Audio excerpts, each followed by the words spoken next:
Smokey and the Bandit, the second highest grossing film of 1977. The highest was Star Wars with Han Solo and his beloved Millennium Falcon, but just as much love between man and machine was shown between Bandit and his Trans Am. You couldn't walk out of Star Wars and buy a Millennium Falcon, but you could walk out of Smokey and the Bandit and buy this. This is a 1978 Pontiac Firebird Trans Am.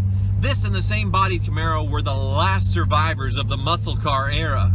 By the late 1970s, the Mustang had morphed into a horrible economy car, but the Challenger name had a worse fate, worn on a rebadged four-cylinder Mitsubishi. General Motors was determined to keep the torch alive for as long as they could.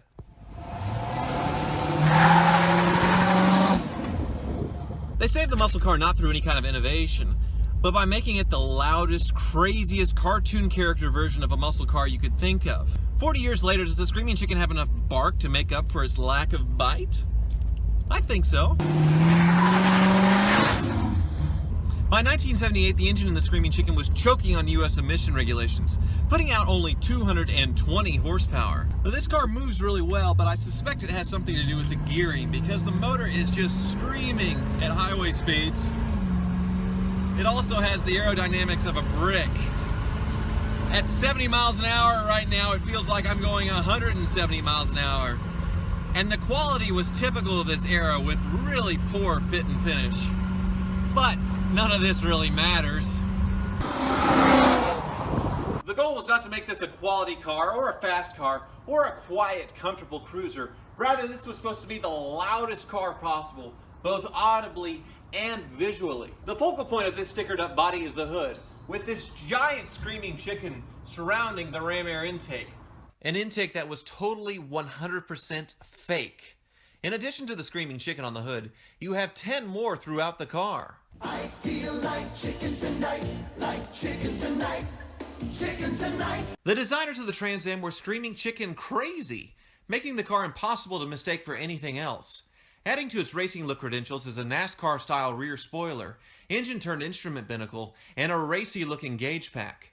You also get a trim piece around the shift lever that looks kind of like a flattened disco ball. And then there's the famous Trans Am signature T-tops, which are also famous for something that Trans Am owners know very, very well. Welcome to our car wash. To get started, select your wash by pressing one of the service buttons on it.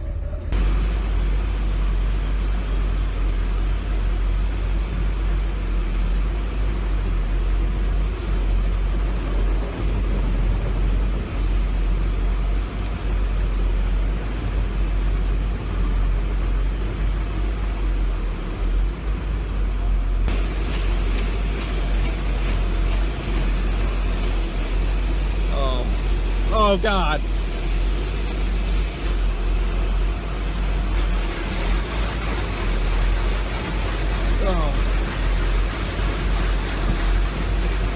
So unless you want to look like someone with bladder problems, you might want to stick to hand washing.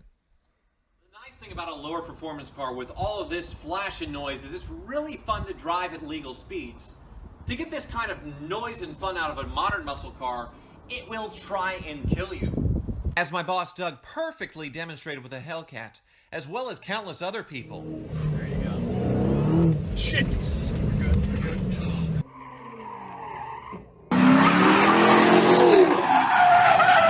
I think the craziest part of these Trans Am is how undervalued they are.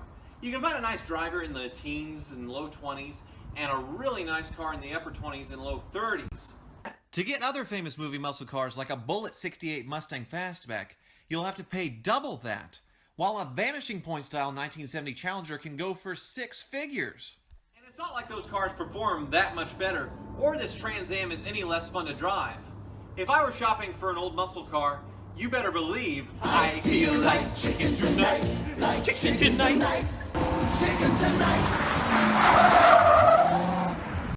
New Gillette Anti-Perspirant.